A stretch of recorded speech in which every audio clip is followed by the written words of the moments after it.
Hi everyone, स्वागत है आप सभी का टीच मंत्रा के ऑनलाइन स्टडी प्लेटफॉर्म पर। जैसा कि हम पिछली क्लास में अपने थ्योरी के सेक्शंस को सॉल्व कर चुके थे, हमने संज्ञानात्मक विकास जीन प्यासे से रिलेटेड जो थ्योरी थी उसको डिस्कस कर लिया था, सॉल्व कर लिया था, समझ लिया था कि हमारी कौन कौन सी अवस्थाएं होती। जीन प्यासे ने संज्ञानात्मक विकास की कितनी अवस्थाएं बताई हैं, उसके बारे में क्या क्या बताया है, किस अवस्था में बच्चा क्या क्या बिहेव करता है, किस तरीके से उसका व्यवहार होता है और किस तरीके से वो अपनी थिंकिंग को डेवलप करता है। लॉजिकल थिंकिंग उसकी किस एज में होती है, रीजनिंग किस एज में उसकी बढ़ जाती है, बाकी चीजें उसकी किस एज में कम या ज्यादा होती है। तो इस बारे में हमने डिस्कस कर लिया था। तो आज मैं आपके लिए लाया हूँ बेहतरीन 20 PYQ प्रीवियस ईयर क्वेश्चन से मैंने उठाया है। इन सारे क्वेश्चंस को पूरा टॉपिक रिलेट करेंगे। 20 के 20 क्वेश्चन जीन प्याजे के संज्ञानात्मक थ्योरी के रिलेटेड ही क्वेश्चन है, अलग से मिक्सअप क्वेश्चन नहीं अभी हम कर रहे हैं। मैंने कहा था पहले टॉपिक उसके रिलेटेड क्वेश्चन, इसी तरीके से हम अपने आगे चीजें करते हुए चलेंगे। ठीक है, तो अभी तक आप चैनल को सब्सक्राइब नहीं किया तो ऐसी बेहतरीन वीडियोस के लिए चैनल को जरूर सब्सक्राइब करें। वीडियो को लाइक नहीं किया तो जरूर एक लाइक करें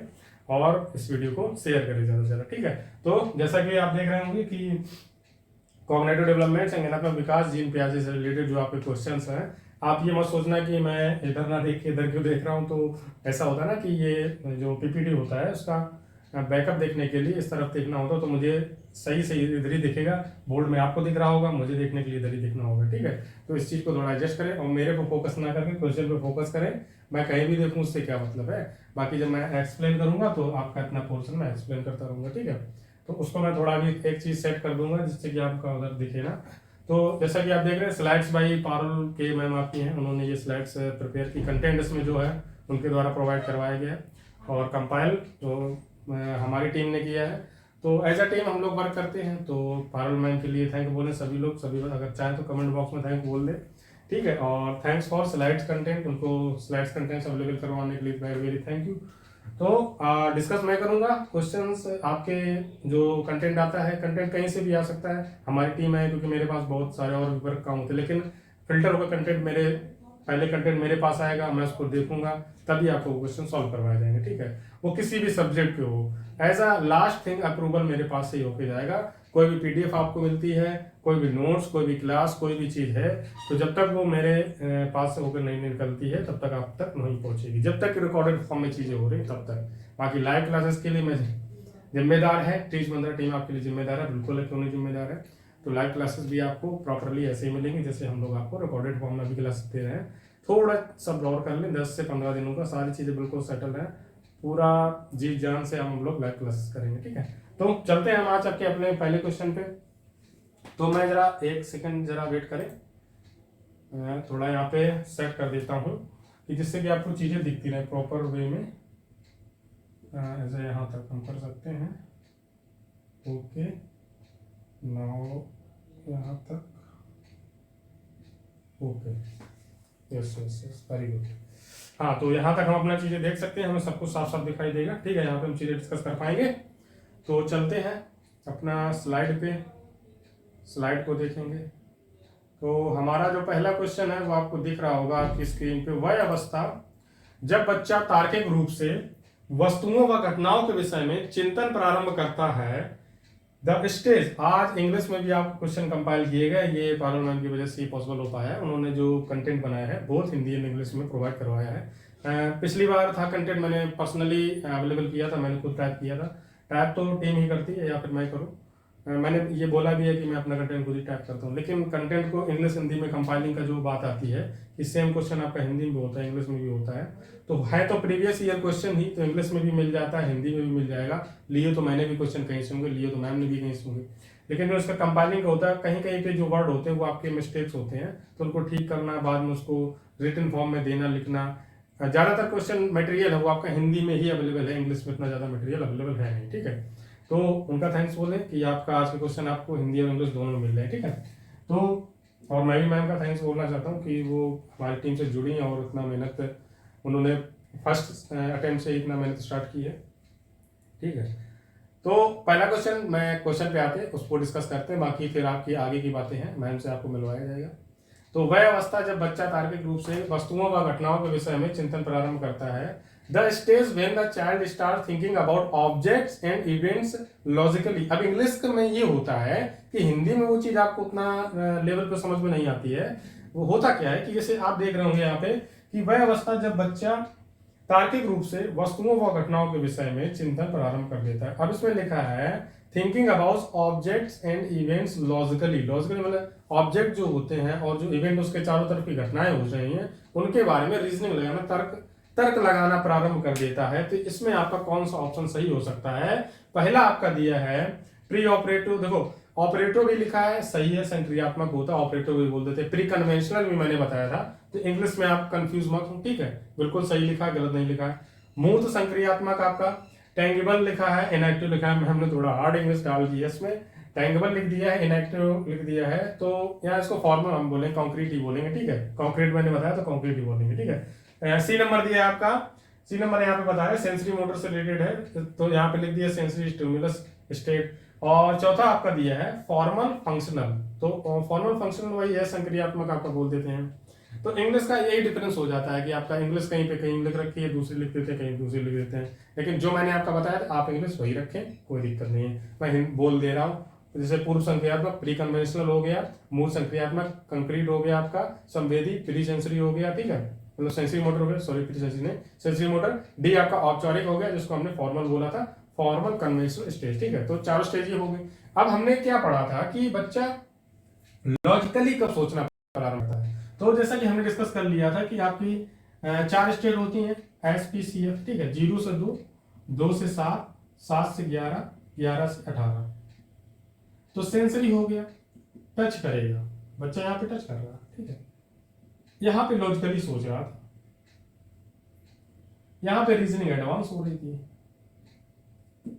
और कंक्रीट में मतलब यहाँ पे मूर्त जी मतलब वस्तु स्थायित्व के बारे में समझ रहा था बच्चा, ठीक है। तो इसमें आपका कौन सा ऑप्शन जाता है? सीधा लॉजिकली लग रहा है, तो आपका पहला ऑप्शन बिल्कुल क्लियर हो जाता है। तो यही मैंने चीज आपको उस दिन डिस्कस की थी कि आपसे इसी तरीके से क्वेश्चन बना के पूछा जाएगा, अगर आपने ठीक से पढ़ रखा है, सही से समझ रखा है, तो आप तुरंत एक्सप्लेन कर देंगे, तुरंत बता देंगे कि प्री कन्वेंशनल स्टेज में बच्चा जब 2 से 7 वर्ष का होता है तो वो लॉजिकल चीजों को सोचने लगता है, उसके चारों तरफ का जो वातावरण, उनके चीजों के बारे में भी ठीक से समझने और सोचने लगता है। आज थोड़ा क्वेश्चन फास्ट भी सॉल्व करेंगे, क्योंकि हमें टाइमिंग का भी ध्यान रखना होगा, क्वेश्चन को 1 मिनट के अंदर भी सॉल्व करने की आदत डालनी होगी।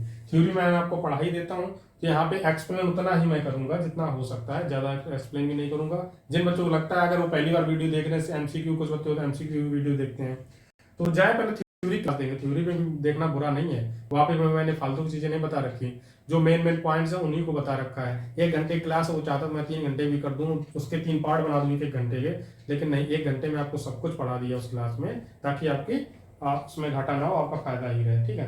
तो चलते हैं नेक्स्ट क्वेश्चन पे। तो इस क्वेश्चन का आपको आंसर मिल गया होगा। इसका जो आंसर हमारा है, इसका आंसर रहेगा ए नंबर, इसका आंसर आपका ए नंबर हो जाएगा, हमने मार्क यहाँ पे लगाया था, तो ए नंबर आपका इसका आंसर हो जाएगा, बिल्कुल राइट आंसर है, बिल्कुल सही आंसर है। और ये क्वेश्चन आपका आया हुआ है, लगभग 2012 के पेपर में आया था सीटेट के, और लगातार मतलब ये क्वेश्चन रिपीटेड होते हैं। जीन प्याजे से रिलेटेड आपको 2 से 3 क्वेश्चन जरूर पेपर में देखने को मिल जाएंगे, अगर आपने थ्योरी क्लियर कर ली है। आज हम क्वेश्चन सॉल्व कर लेंगे, तो आज के बाद टॉपिक से आपका कोई भी क्वेश्चन गलत नहीं होगा, ठीक है। तो वह अवस्था जब बच्चा तार्किक रूप से वस्तुओं व घटनाओं के विषय में चिंतन प्रारंभ करता है, ये आपका पहला क्वेश्चन था, इसको हमने सॉल्व कर लिया है, तो पहला इसका ऑप्शन सही है। आते हैं नेक्स्ट क्वेश्चन पे, ये भी थोड़ा उसी तरीके से रिलेट करके पूछ रहा है। इसमें थोड़ा हमने ऑप्शंस में हेरफेर किए हैं, ऑप्शंस में सीधा आपको नाम ना देके हमने एज डाल दिया है, वैसे क्वेश्चन ये ऐसा था नहीं, इसको थोड़ा हेरफेर किया गया है क्वेश्चन, ठीक है, वही कहते हैं ना, हेरा फेरी कर दी गई है थोड़ी थोड़ी।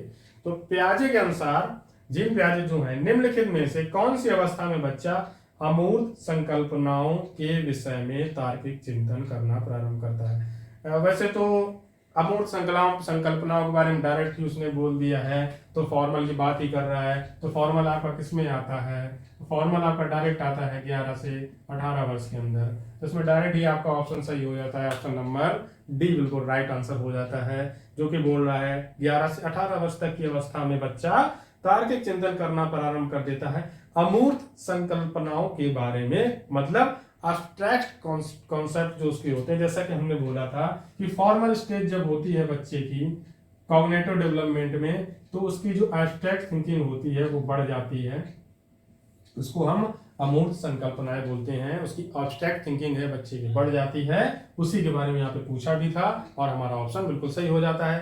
तो अगर आप कनेक्ट कर पाए होंगे अमूर्त वर्ड को सीधा सीधा फोर्थ स्टेज से, तो तुरंत बच्चा जो थोड़ा स्मार्टली सोच रहा होगा डायरेक्ट चौथे ऑप्शन पे जाएगा, बाकी ऑप्शन वो पढ़ेगा भी नहीं और वो 1 सेकंड के अंदर इस क्वेश्चन को सॉल्व कर देगा।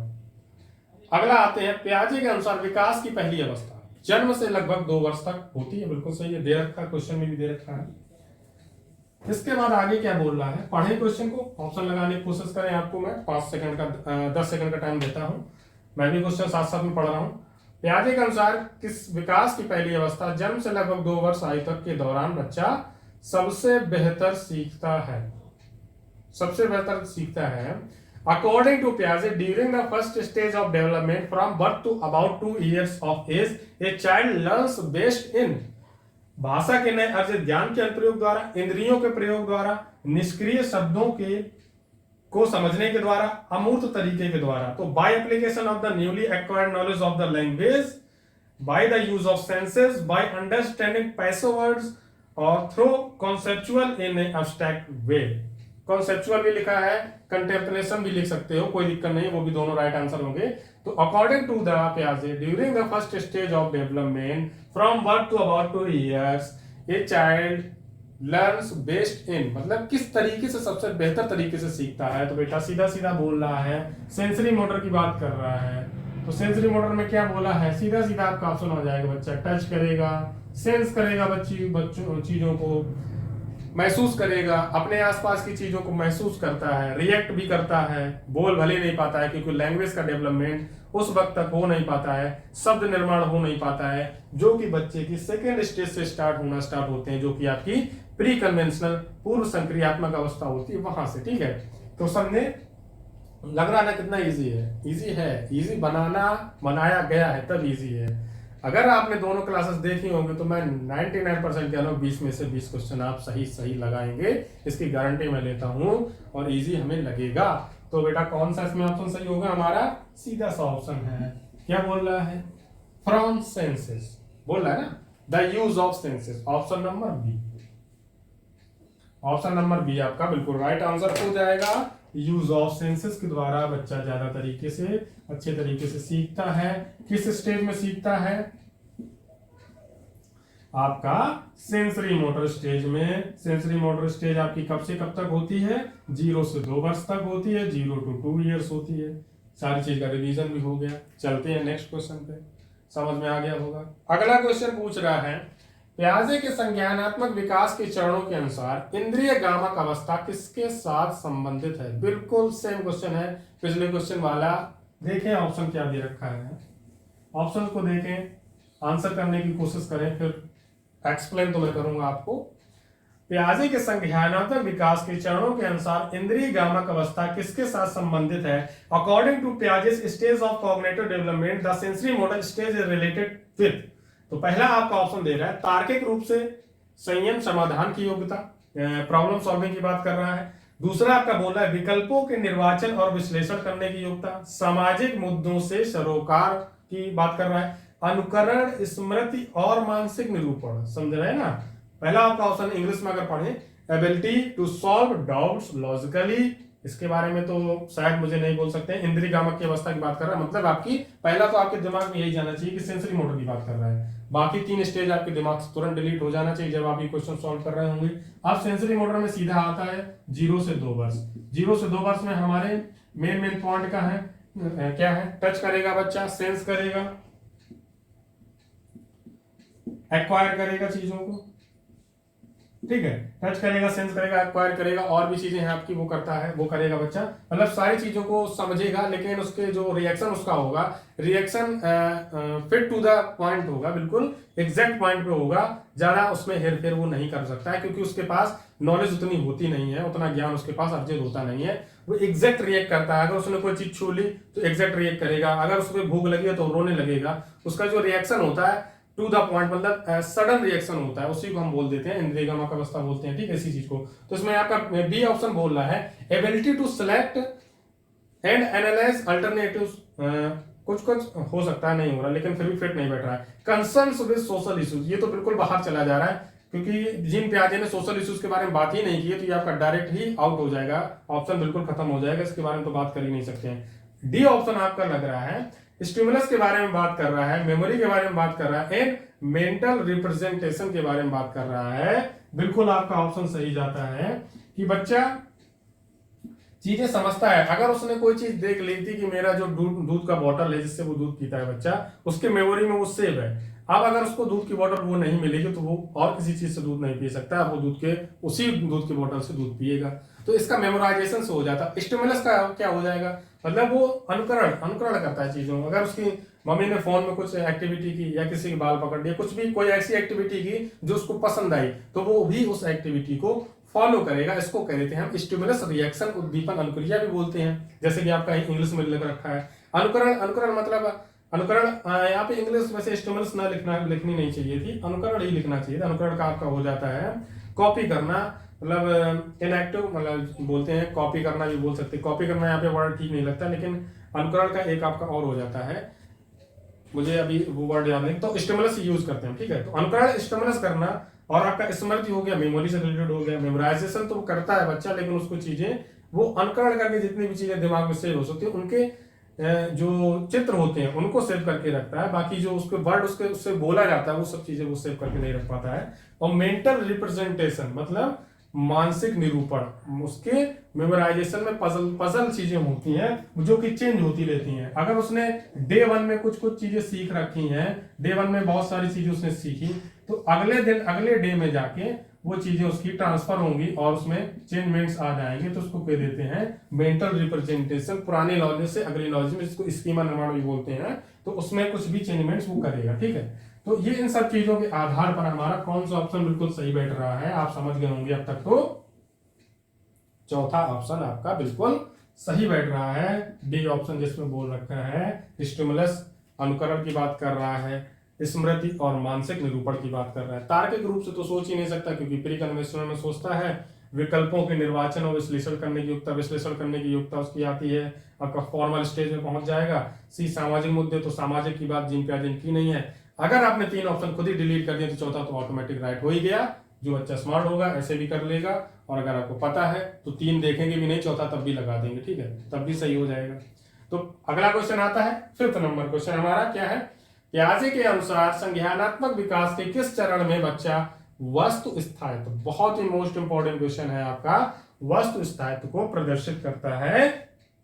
अकॉर्डिंग टू पियाजे, at which stage of cognitive development does the child exhibit object stability, मतलब वो वस्तु स्थायित्व का यहाँ पे मतलब हो जाता है चीजों को अगर बच्चा एक बार देख लेगा, अगर उसे पता चल गया कि मुझे स्कूल यहाँ से घूम के दाएं जाना बाएं जाना है, 2 चक्कर यहाँ लगाने हैं, फिर वहां पे हमें पान की दुकान पे रुकना है, फिर आगे जाके मुझे वहां रुकना है, वहां से टर्न लेना है और फिर मुझे स्कूल पहुंचना है, इसको कहते हैं ऑब्जेक्ट स्टेबलाइजेशन, स्टेबिलिटी बोल देते हैं। ऑब्जेक्ट वस्तु स्थायित्वता बढ़ जाती है, बच्चे के जो मेमोराइजेशन की क्षमता है वो बहुत हद तक बहुत ज्यादा बढ़ जाती है, इसी वजह से बच्चे को सारी चीजें याद रहती है, फिर वो अगली बार अकेले भी स्कूल जा सकता है, ठीक है। तो इसमें हमारा कौन सा ऑप्शन फिट बैठेगा, तो अकॉर्डिंग टू पियाजे, at which stage of cognitive development does the child exhibit object stability, मूर्त संक्रियात्मक चरण की बात कर रहा है। फिर आपका बोल रहा है औपचारिक संक्रियात्मक चरण की, संवेदी प्रेरक चरण की, डी आपका पूर्व संक्रियात्मक चरण की। तो इसमें आपका मोस्ट इंपोर्टेंट बिल्कुल सही ऑप्शन लग सकता है कि बच्चा 6 वर्ष का जब हो जाता है तो विद्यालय जाना शुरू कर देता है, 6 ईयर्स का। अब आपका 6 ईयर्स कहाँ पे फिट बैठ रहा है, 6 ईयर्स आपका फिट बैठेगा एसपी के अनुसार आपका सेंसरी मोटर और प्री कन्वेंशनल, जो कि आपका 2 से 7 वर्ष जाता है और 0 से 2 वर्ष। तो आपका 6 आ रहा है किसमें, प्री कन्वेंशनल में आ रहा है। बच्चा अगर विद्यालय जा रहा है, क्योंकि मैंने एग्जाम्पल विद्यालय जाने का दिया था, तो आप वहां से अंदाजा लगा लें कि बच्चे का जो प्री कन्वेंशनल स्टेज है, मतलब कि इसमें आपका ऑप्शन नंबर डी सही हो जाएगा, पूर्व संक्रियात्मक चरण। बच्चा विद्यालय जाने लगता है 6 वर्ष में, उसका वस्तु स्थायित्व बढ़ जाता है। कहीं भी उसने अगर कोई चीज रख दी होगी आप भूल जाएंगे, लेकिन बच्चे को याद रहेगा, क्योंकि उसकी जो ऑब्जेक्ट स्टेबिलिटी होती है बहुत ही पीक लेवल पे होती है उस टाइम, जो कि धीरे धीरे आगे चल के कम होने लगती है। एक वक्त आने के बाद 25, 26, 27, 28, 30, 35, 40 साल की जब हो जाते हैं, जैसे कि हमारा वॉलेट हुआ हम भूल जाते हैं, फोन हमने कहीं रख दिया भूल जाते हैं, बाइक की कीज हुई या कोई भी ऐसी चीज, छोटी मोटी चीजें कहीं पे हमने नाइफ रख दी भूल गए, हम ब्लेड रख दिया, मतलब कोई भी ऐसी छोटी चीज जिसको हम दिमाग में नहीं रखना चाहते लेकिन हम उसको यूज जरूर करते हैं, डेली यूज करते हैं, लेकिन हम उसको दिमाग में सेव नहीं करना चाहते हैं, तो वो हम जरूर जरूर अगर कहीं रख दिए तो भूल जाते हैं। तो इसको ऑब्जेक्ट स्टेबिलिटी कहते हैं, इसी चीज को ऑब्जेक्ट स्टेबिलिटी बोलते हैं। लेकिन बच्चों में ये बहुत ज्यादा तेज होती है, अगर उन्होंने कोई चीज कहीं पर रखी है तो उनको याद रहता है, तो वो उनकी मेमोरी नहीं तेज है, उनकी ऑब्जेक्ट स्टेबिलिटी तेज है। वो चीज का प्रतिबिंब उनके दिमाग में बना हुआ है, तभी वो बता देते हैं मम्मा मैंने वो चीज वहां पे देखी थी, आप वहां पे ढूंढ लीजिए मिल जाएगी आपको। तो ये चीज होती है, वो मेमोराइजेशन तेज नहीं होता है, ठीक है, कि उनको याद ज्यादा रहता है, आपको ज्यादा याद नहीं रहता है, ठीक है, ऐसा कुछ नहीं है। तो इसमें आपका कौन सा ऑप्शन सही हो जाएगा? पियाजे के अनुसार संज्ञानात्मक विकास के किस चरण पर बच्चा वस्तुस्थ है? तो सीधा सीधा आपका ऑप्शन अब जा रहा है यहाँ पे डी नंबर ऑप्शन बिल्कुल सही हो जाएगा, एकदम राइट आंसर है और बिल्कुल सही है। अब आपको चीजें और भी क्लियर हो रही होंगी जैसे जैसे हम और भी क्वेश्चन सॉल्व करेंगे। अभी हमारा टॉपिक वाइज चल रहा है, फिर अभी आएंगे हम आगे टॉप 100 क्वेश्चन, टॉप 500 क्वेश्चन इस तरीके से सॉल्व करेंगे। सीटेट तो क्या आप फिर कोई भी एग्जाम बिल्कुल उड़ा देंगे। तो अगला आता है फिर हमारा क्वेश्चन 6 नंबर पे आते हैं हम। पियाजे के सिद्धांत के अनुसार निम्नलिखित में से कौन सा व्यक्ति के संज्ञानात्मक विकास को प्रभावित नहीं करेगा? बहुत इजी क्वेश्चन है, अगर थोड़ा सा लॉजिक लगाएंगे बिल्कुल सही कर सकते हैं आप। According to Piaget's theory which of the following will not affect the cognitive development of a person? भाषा, सामाजिक अनुभव, परिपक्वन, क्रियाकलाप, language, social experience, maturity, activity. तो इन सारी चीजों के बारे में बात कर रहा है। तो ऐसी कौन सी चीजें हैं जिसमें जो प्रभावित नहीं कर सकता, उसके बारे में बात कर रहे हैं। तो पहले तो आप ये अंदाजा लगाएं कि पियाजे ने किन किन चीजों को अपने थ्योरी में रखा है, कुछ चीज को बाहर रखा है। देखें 2 मिनट तक एक 10-15 सेकंड का टाइम देता हूं मैं, देखें क्वेश्चन समझें, थोड़ा इजी है तभी मैं रुक के इसको समझ। ये क्वेश्चन जिस टाइप होती है हमसे बहुत जल्दी गलत होते हैं, क्योंकि इसमें समझना हम लोग समझते हैं कि अरे बहुत इजी है लगा देते हैं, कोई भी ऐसा नहीं करना है। इन क्वेश्चंस में नंबर गेन ज्यादा करने हैं। बाकी थ्योरी वाले अगर आपका गलत हुआ, टफ आया तो सबके लिए टफ आएगा, ये सबके लिए इजी है। अगर आपका गलत हो गया तो आप पीछे हो जाएंगे। इजी क्वेश्चन हमें पीछे करवाते हैं, ठीक है, ये चीज भी आपको ध्यान रखना है। तो समझ में आ रहा होगा आपको इसमें कौन सा ऑप्शन लग सकता है, बताएं। भाषा के बारे में कॉग्निटिव डेवलपमेंट, जो क्षेत्र बताया है उसमें कॉग्निटिव डेवलपमेंट में आपका भाषा आता है, बिल्कुल आता है। संज्ञानात्मक विकास, शारीरिक विकास, फिर आपका बताया था सोशल, 3 बताए थे हमने। तो उसमें से पहले संज्ञानात्मक में आपका लैंग्वेज तो आती जाता है, तो पहला तो आपका बिल्कुल सही होगा। मेच्योरिटी आपका जुड़ के आती है, जो होती है हमारे ग्रोथ एंड डेवलपमेंट हम पढ़ चुके हैं, तो मेच्योरिटी भी आपकी कॉग्निटिव डेवलपमेंट से जुड़ी होती है, बुद्धि से जुड़ी होती है।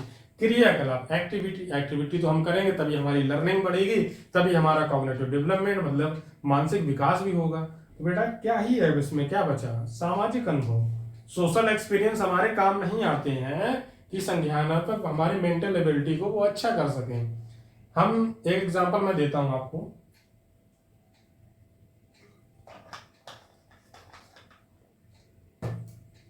आप किसी की शादी में बारात में गए, ठीक है, बढ़िया बारात घूमने गए, आपके फ्रेंड की शादी थी, आपका निमंत्रण आया, आप बढ़िया से घूमने गए, सूट बूट डाल के एकदम डीजे पे डांस किया, बढ़िया खाया पिया और फ्रेंड का भाभी जी से मिलके सब कुछ करके सब पूरा निपटा के सुबह घर को लौट आए।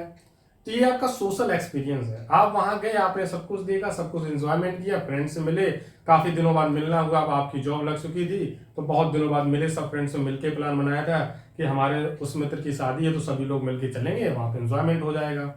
तो ये सोशल एक्सपीरियंस की एक्टिविटी के अंदर आएगा। अब अगले दिन आपका पेपर था, आप एग्जाम अटेम्प्ट कर रहे हैं, आपकी जॉब लगी है लेकिन फिर भी आप एग्जाम अटेम्प्ट कर रहे हैं। चलो मान लेते यूपीएससी का एग्जाम आप अटेम्प्ट कर रहे हैं, उसमें सेकंड पेपर आता है रीजनिंग का, ठीक है। तो आप जब रीजनिंग लगा रहे थे तो आप हमें बताएं कि आप बारात घूमने गए थे, तो बारात घूमने से आपका रीजनिंग लगाने से क्या संपर्क हो सकता है? उस बारात घूमने के जहां पे वो चीजें अपने अनुभव की, आपने बहुत कुछ सीखा भी होगा वहां पे, तो वहां से जो आपने जो कुछ सीखा क्या आपके सीसाइड के पेपर में वो काम आ सकता है? आपका रीजनिंग का कोई कोडिंग डिकोडिंग का क्वेश्चन सॉल्व करवा सकता है वो चीज? आप हमें ये बता दीजिए। नहीं करवा पाएगा ना, क्योंकि वहां पे बारात का रिलेशन कहाँ रीजनिंग से आप लगा रहे हो। तो वही चीज यहाँ पे बोल रहे ना कि सोशल एक्सपीरियंस हमारे कॉग्निटिव डेवलपमेंट में बिल्कुल प्रभावी नहीं हो सकते, बिल्कुल काम नहीं आते। वो सोशल एक्सपीरियंस हमारे काम आएंगे, हमारे सोशलाइजेशन में ही काम आएंगे, जो कि वाइगोत्स्की ने समझाया है। तो सोशलाइजेशन के बारे में पियाजे ने बताया ही नहीं है, तो आपका सीधा सीधा ऑप्शन यहाँ पे दूसरा बिल्कुल ही आंख मीच के आप लगा सकते थे कि सामाजिक अनुभव, आपका ऑप्शन बिल्कुल राइट हो जाएगा, ठीक है। तो ऑप्शन नंबर बी जो आपका है बिल्कुल सही है, ठीक है। तो फिर चलते हैं नेक्स्ट क्वेश्चन पे। अगला बोल रहा है कि पियाजे के अनुसार विकास को प्रभावित करने में निम्नलिखित कारकों में से किसकी महत्वपूर्ण भूमिका होती है? भूमिका महत्वपूर्ण होती है, हाँ ठीक है। तो अकॉर्डिंग टू पियाजे which of the following factors play an important role in influencing development. Development के बारे में बात कर रहा है। अनुकरण, पुनर्वलन, भाषा, भौतिक विश्व के साथ अनुभव, stimulus, reinforcement, language, experience with the physical world.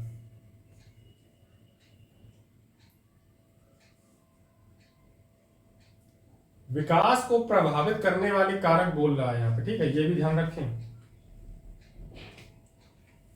समझ में आ गया होगा, थोड़ा थोड़ा समझ में आ रहा होगा।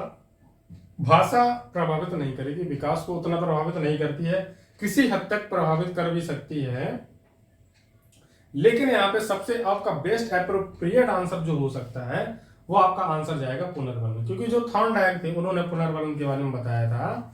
तो ये विकास को प्रभावित करने के लक्षणों में नहीं आता है, सबसे ज्यादा महत्वपूर्ण भूमिका निभाता है आपका। लेकिन एक तरीके से अगर बोला जाए तो यहाँ पे क्वेश्चन में भी बोल रहा है कि पियाजे के अनुसार विकास को प्रभावित करने में निम्नलिखित कारकों में से किसकी भूमिका महत्वपूर्ण होती है। मतलब विकास को प्रभावित करने में पुनर्वलन है आपका, डेवलपमेंट है, वहां पे लर्निंग की थ्योरीज की बात कर रहा है। पुनर्वलन में आपका लर्निंग थ्योरीज की बात कर रहा है, लेकिन डेवलपमेंट में आपका जो होता है अनुकरण है, भाषा है, भौतिक विश्व के साथ अनुभव है, ये चीजें आपका एक्वायर्ड है, ये चीजें आपका प्रभावित नहीं करती हैं, ये चीज आपको बढ़ावा देती हैं। प्रभावित करने से यहाँ नेगेटिव मतलब हो गया है कि ये पूछ रहा है डायरेक्टली कि विकास को, डेवलपमेंट को अफेक्ट करेगा, ये चीज सीधा से बोल रहा है। Which factors play an important role in influencing development. Influencing भी लिख रखा है यहाँ पे, अफेक्टिंग भी लिखेगा, तो कोई दिक्कत नहीं, आपको कंफ्यूज नहीं होना। आपको क्वेश्चन ही पॉजिटिव लग रहा होगा, लेकिन क्वेश्चन ये रियली में निगेटिव है। तो पुनर्वलन है जो कि थॉर्नडाइक की थ्योरी से रिलेट करता है, तो ऑप्शन नंबर बी भी इसमें आपका सही हो जाएगा। इस का क्वेश्चन का आंसर भी आपका बी नंबर सही होगा। अनुकरण के बारे में पियाजे ने बात की है, भाषा के बारे में पियाजे ने बात की है, भौतिक विश्व के साथ अनुभव के बारे में बात की है, एक्सपीरियंस के साथ, फिजिकल वर्ल्ड के साथ एक्सपीरियंस के बारे में भी बात की है। फिजिकल वर्ल्ड वही हो गया ना आपका, बच्चा आसपास की चीजों के बारे में देखता है आपकी सेंसरी मोटर स्टेज में, तभी वो चीजें कर पा रहा होता है। ठीक है, तो इसमें आपका बी ऑप्शन बिल्कुल राइट है। पुनर्वलन है आपका, इंपॉर्टेंट रोल प्ले करता है विकास जो हमारा डेवलपमेंट होता है उसको प्रभावित करने में, उसको इन्फ्लुएंस करने में। ठीक है, क्योंकि वो लर्निंग को ज्यादा फायदा पहुंचा रहा होता है, जबकि डेवलपमेंट को उतना अफेक्ट कर रहा होता है, विपरीत उसके। अगला है पढ़े। पियाजे अनुमोदित करते हैं, मतलब कहते हैं, अनुमोदित का मतलब यहाँ कहते हैं कि पूर्व संक्रियात्मक बच्चे याद रखने में असमर्थ होते हैं। निम्नलिखित कारकों में से किसको इस असमर्थता के लिए जिम्मेदार माना है? Piaget agrees the pre-operative children are unable to remember which one of the following factors is considered responsible for the disability.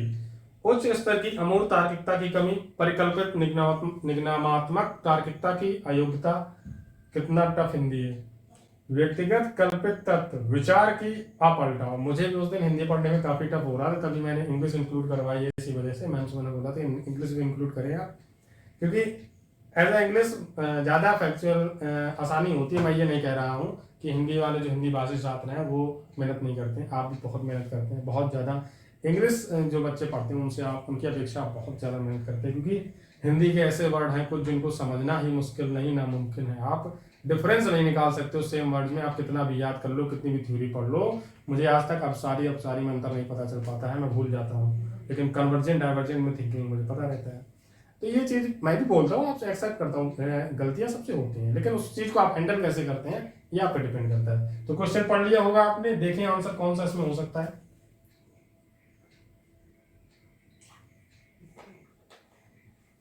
अभी 12 क्वेश्चन आपके रह गए, जल्द से जल्द सॉल्व करने की कोशिश करेंगे। हमारे पास अभी लगभग मेरी टाइमिंग के हिसाब से 25 मिनट हमारे पास है अभी।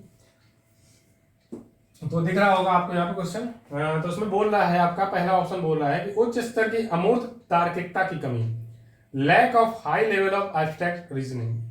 याद करने की बात कर रहा है, मेमोराइजेशन की, किस लेवल पे? पूर्व संक्रियात्मक, मतलब प्री कन्वेंशनल स्टेज की बात कर रहा है।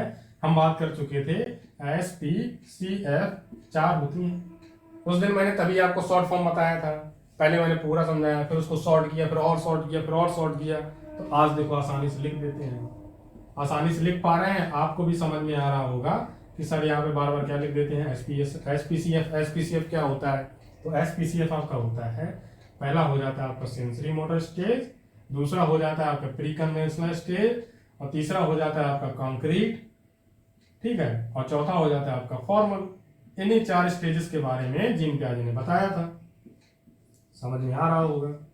अब बात कर रहा है यहाँ पे कि पूर्व संक्रियात्मक बच्चे याद करने रखने में असमर्थ होते हैं, याद रखने में असमर्थ होते हैं, लेकिन इनका वस्तु स्थायित्व तो ज्यादा होता है। पिछले क्वेश्चन में हम बात कर चुके हैं, डिस्कस कर चुके हैं कि इनकी जो ऑब्जेक्ट स्टेबिलिटी होती है, ऑब्जेक्ट रिएक्शन होता है, वो ज्यादा होता है, याद नहीं रख पाते, उनको चित्र याद रहते हैं, मतलब उनके मेमोराइजेशन के जो इमेज मेमोराइजेशन है वो ज्यादा है।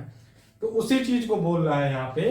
अब ऑप्शन आप कनेक्ट करें कि परिकल्पित निगमनात्मक तर्क की योग्यता, तार्किकता की योग्यता, अयोग्यता की बात कर रहा है। अगर छोड़ो ऑप्शन बी इंग्लिश में पढ़ते हैं सीधा, तब वहां से ज्यादा समझ में आएगा।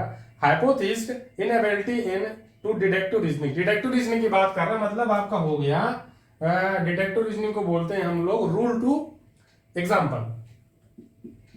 डिडक्टिव रीजनिंग माना निगमनात्मक, इसको हम लोग डिडक्टिव रीजनिंग बोलते हैं, ठीक है, डिडक्टिव बोल देते हैं, डिडक्टिव मेथड आपका, और आपका हो जाता है एक आगमन। डिडक्टिव और डिडक्टिव हो जाता है, ये दो होते हैं आपके। तो इसको बोलते हैं हम रूल। रूल लगाने को पहले सीखते हैं। तो बच्चा रूल कब सीखना स्टार्ट करता है, वो नियम सीखना कब प्रारंभ करता है, वो जब आपकी उसकी रीजनिंग एडवांस हो जाती है, वो अमूर्त अवस्था में चला जाता है, इस वाली स्टेज में पहुंच जाता है, चौथे नंबर पे।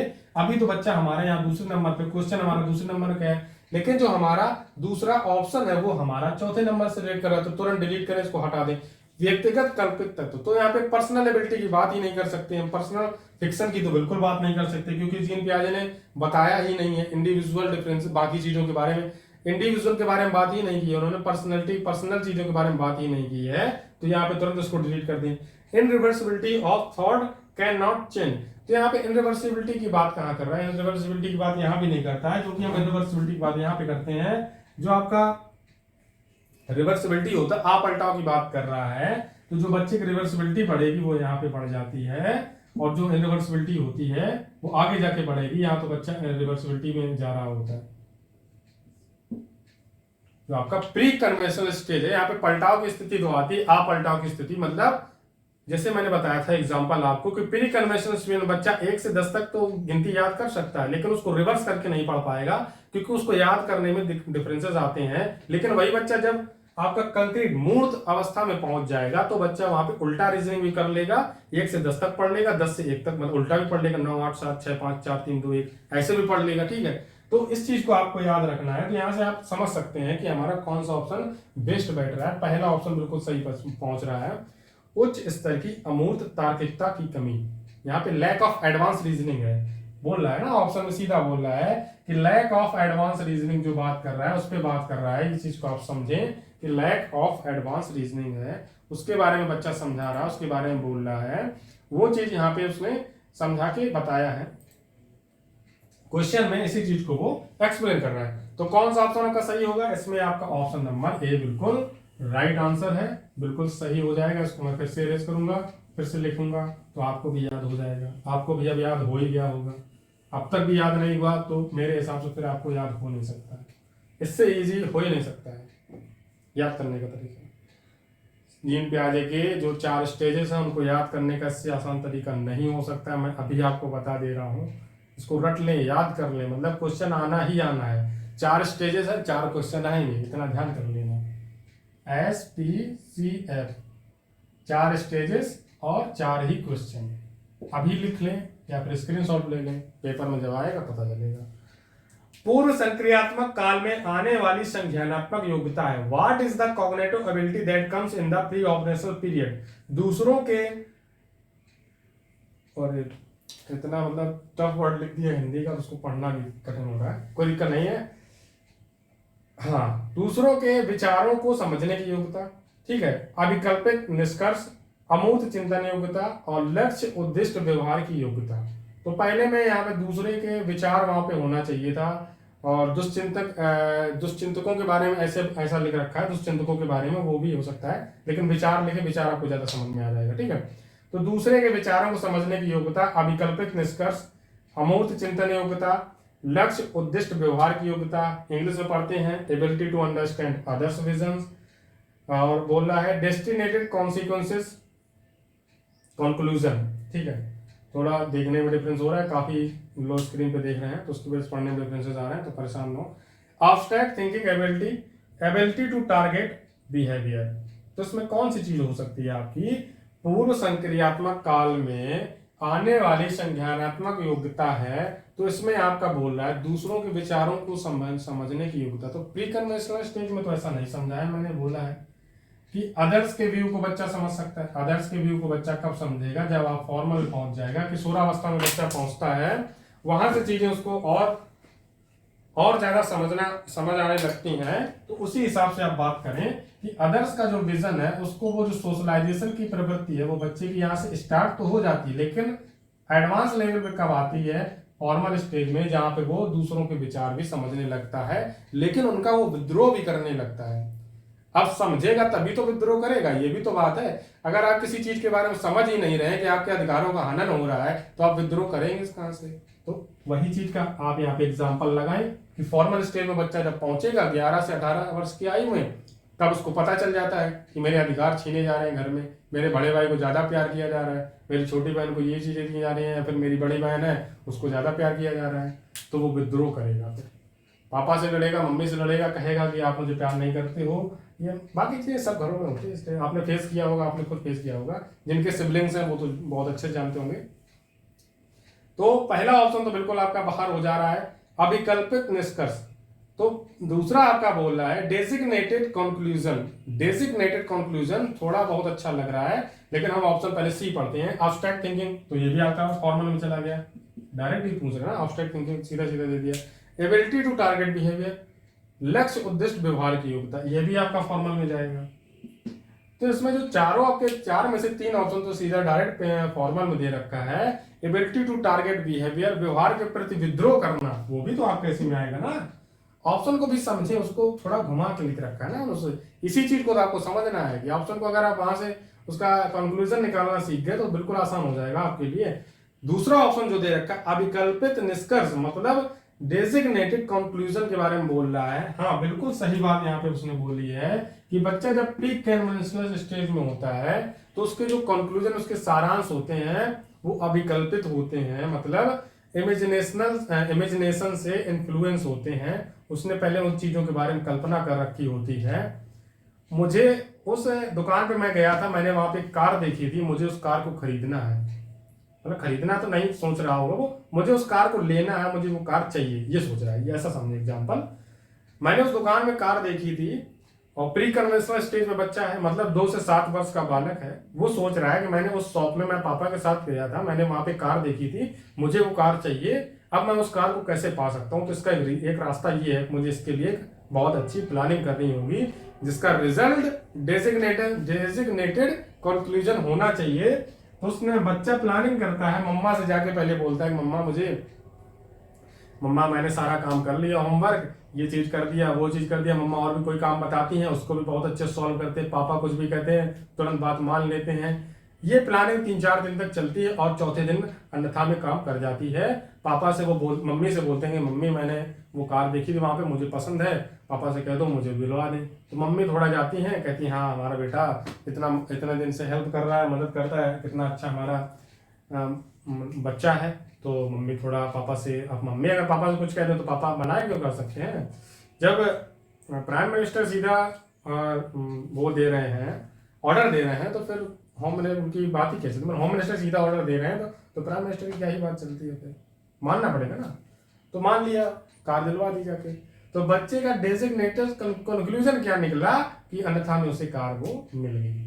उसने पहले अभिकल्पित किया था, उसको इमेजिन किया था, उस चीज को समझा था, उस चीज को ऐसा रिजल्ट उसने लिया कि मैं ऐसा ऐसा करता हूं तो मेरा रिजल्ट ये है। उसका रिजल्ट क्या था कि उसने कार को पा लिया, उसने कार को ले लिया। बाकी ये जो एग्जाम्पल दिए जाते हैं ये सारे आपके कक्षा के जो मतलब बोलते हैं ना, डिस्क्लेमर लिख के आता है मूवी के पहले, सारी घटनाएं काल्पनिक है, तो ऐसे ही समझ लेना, ठीक है, एग्जाम्पल अपने ऊपर मत ले लेना। हाँ तो इसका ऑप्शन आपका कौन हो जाता है? ऑप्शन आपका बी नंबर सही हो जाएगा। इस क्वेश्चन का आपका डेजिग्नेटेड कंक्लूजन मतलब अभिकल्पित निष्कर्ष। हाँ इसको समझाने के और भी तरीके हो सकते हैं, और भी एग्जांपल हो सकते हैं, ये मैंने अपने तरीके से समझाया है। मैंने पहले ही बोल चुका हूं कि साइकोलॉजी को समझाने के हजारों तरीके हैं, इनफाइनाइट तरीके हैं। अगर आपको कोई टीचर दूसरे तरीके से समझा देता है तो इसका मतलब ये नहीं है कि किसी के द्वारा कही गई दूसरी बात गलत हो जाती है। अगर आप ये सोच के साथ साइकोलॉजी पढ़ रहे हैं तो आप साइकोलॉजी कभी समझ नहीं सकते हैं। ये आपका मैथ्स और रीजनिंग नहीं है, फिजिक्स का फॉर्मूला नहीं है कि force is equal to mass into acceleration है तो है, ऐसा नहीं है। ठीक है, इस चीज को भी जरा समझें। ठीक है, तो चलते हैं अगले क्वेश्चन पे, 10वें नंबर। जीन पियाजे के संज्ञानात्मक विकास के सिद्धांत के बारे में निम्नलिखित कथनों में से सही कथन कौन सा है? मतलब सही कथन के बारे में पूछ रहा है। इसमें में से जो स्टेटमेंट दिए हैं वो उसमें से कौन सा राइट स्टेटमेंट है? तो पढ़ते हैं। Which one of the following statement about Jean पियाजे थ्योरी ऑफ कॉग्निटिव डेवलपमेंट, ये तो इंग्लिश में हो गया। पहला ऑप्शन आपका दे रखा है, बच्चों के सांस्कृतिक आधार के अनुसार इन चरणों का क्रम बदला जा सकता है। पियाजे का तर्क है संज्ञानात्मक विकास चरणों में आगे बढ़ने की अपेक्षा निरंतर होता है। इस क्वेश्चन को कैसे सॉल्व करना है, इस टाइप के क्वेश्चन आपके पेपर में आते हैं, उनको कैसे सॉल्व करना है मैं उसको चीज को आपको बताऊंगा। पहले मैं ऑप्शन पढ़ता हूं, पहले सारे आप भी पढ़े समझे कौन सा ऑप्शन हो सकता है। लगाएं ऑप्शन, कमेंट बॉक्स में कमेंट करें कौन सा ऑप्शन सही हो सकता है। पियाजे ने संज्ञानात्मक विकास के 5 स्पष्ट चरण प्रस्तावित किए हैं। ये तो बहुत ही बिल्कुल गलत लिख दिया है, ऐसा कैसे हो सकता है? 4 तो हम पढ़ते आ रहे हैं, 4 तो सर ने बताया, 5 इन्होंने कैसे लिख दिया? तो हटा दो इसको, तुरंत हटा दो, दिमाग से ही निकाल दो किसी ऑप्शन है। किसी चरण को छोड़ा नहीं जा सकता है। हाँ, ये चीज अप्रोप्रिएट है, लेकिन हमारा क्वेश्चन क्या पूछ रहा है, निम्नलिखित कथनों में से सही कौन सा है? तो सी नंबर तो बिल्कुल गलत है, हटा दिया। बच्चों के सांस्कृतिक आधार के अनुसार इन चरणों का क्रम बदला जा सकता है। यहाँ पे बोल रहा है कल्चर के बारे में, तो कल्चर के बारे में तो बताया ही नहीं ना जीन पियाजे ने। जीन पियाजे ने सीधा संज्ञानात्मक विकास की थ्योरी दी है बेटा। जीन पियाजे ने संज्ञानात्मक विकास की थ्योरी दी है। ऑप्शन डिलीट करो, पहला वाला ऑप्शन हटाओ तुरंत। पियाजे का तर्क है संज्ञानात्मक विकास चरणों में आगे बढ़ने की अपेक्षा निरंतर होता है। हाँ, ये ऑप्शन थोड़ा रिलेट कर रहा है, इन्होंने थोड़ा इसको उल्टा कर दिया। उल्टा क्या कर दिया कि जो आपका विकास है वो निरंतर होता तो है, लेकिन इन्होंने यहाँ पे एक तर्क ये लगा दिया है कि संज्ञानात्मक विकास चरणों में आगे बढ़ने की अपेक्षा निरंतर होता है। मतलब संज्ञानात्मक विकास है वो स्टेज में नहीं होता है, वो कॉन्टिन्यूअस है। इसको क्या बोल रहे हैं, एक्सप्लेन करते हैं थोड़ा इसको आपको। जीन पियाजे की जो एसपीसीएफ की थ्योरी है, ये स्टेजेस में है आपकी। First stage, second stage, third stage, fourth stage. अब ऑप्शन में क्या बोल रहा है, इसको कॉन्टिन्यूअस बोल दिया है, जबकि कॉन्टिन्यूअस नहीं है। ये तो कॉग्निटिव डेवलपमेंट है ना,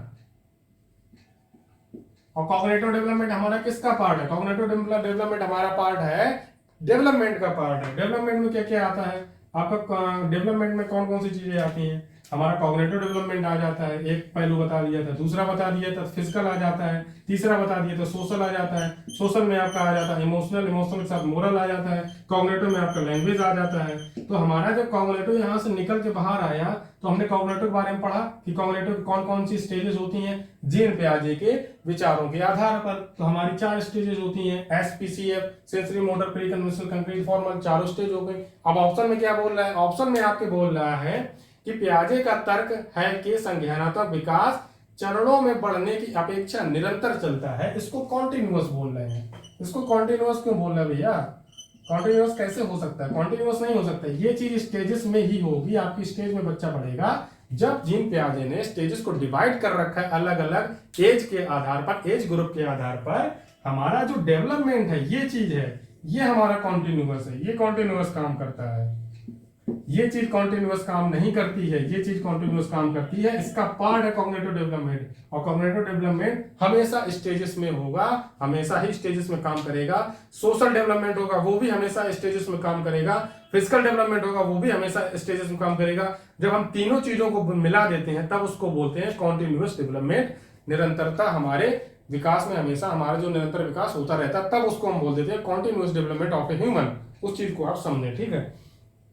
तो ऑप्शन आपका फिर तो दूसरा भी गलत हो जाता है। सी तो हम पहले ही बता चुके हैं कि 5 चरण बता दिए, 5 गलत।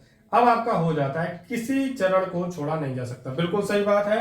इसमें से हम पी को नहीं हटा सकते हैं, एफ को भी नहीं हटा सकते हैं। चारों आपके चरण हैं, चारों डेवलपमेंट एक स्टेज से दूसरे स्टेज में जाएगा, दूसरे से तीसरे में जाएगा। पहले बच्चा पैदा होगा, फिर वो बाल्यावस्था में जाएगा, फिर वो आपका किशोरावस्था में जाएगा, फिर वो आपका प्रौढ़ावस्था में जाएगा। उसमें से ऐसा तो हुआ नहीं बच्चा ने जन्म लिया सीधा किशोरावस्था में पहुंच गया, ऐसा बच्चा कोई हो सकता है? ऐसा हो ही नहीं सकता है। हाँ आगे चल के भले ही ऐसा हो जाए लेकिन ऐसा होगा नहीं, ठीक है। तो समझ गए होंगे आप, यहाँ पे चीज समझ में आ गई होगी। इसी तरीके से आपके स्टेटमेंट में क्वेश्चन देगा, आपको फंसाएगा। अब इस क्वेश्चन को सॉल्व कैसे, आपको अटेम्प्ट कैसे करना है पेपर, मैं आपको बताता हूँ। इसको अटेम्प्ट आप कैसे करेंगे।